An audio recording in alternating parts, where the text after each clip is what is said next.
Masking fluid is a really fun tool for watercolor, and it comes in all sorts of formats. In case you don't know what masking fluid is, it is a liquid material that as it dries, it turns into a solid and rubbery substance. Most of them are made of a liquid latex-like material. There are a few latex-free options though, and the idea is that you place it on your paper to mask off areas that you don't want the paint or water to touch, which can always be achieved by just painting carefully around them, but sometimes we don't want to be careful, and that's where masking fluid can come in handy. I've tested a bunch of these and they all work fairly similarly. The main thing I personally care about is the ease of application. Products like this that come in little jars, you're going to need something to apply this. You're going to need a secondary tool. Most commonly, people will take an old brush and then they will actually coat it with some sort of dish soap to help protect it, and then they will dip that into here and apply it. I'm always wary of doing that. I know that it does work, but it's a lot of trouble and it can still ruin your brushes. So when I am using something that comes from a jar like this,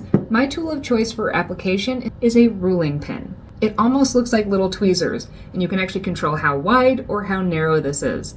You dip this in and it fills up the little reservoir in between these two pieces of metal, and then you can apply it easily.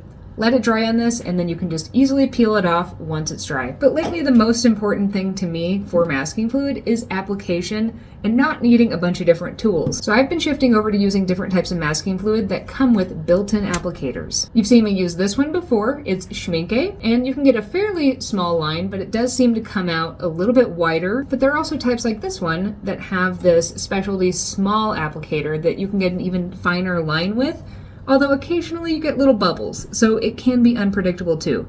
But it still does make the application easier. When you're using masking fluid, remember there are a couple crucial keys to using it.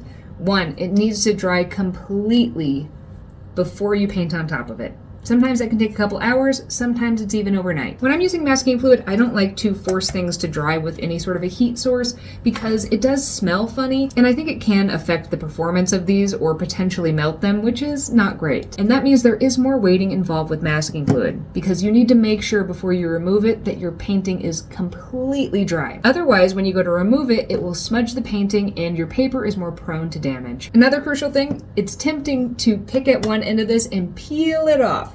It seems like a lot of fun, but that's what's going to really damage your paper. So instead you want to take something like your finger, a hard rubber eraser, or even a cloth and make light circular motions to remove this. What's your favorite brand of masking fluid?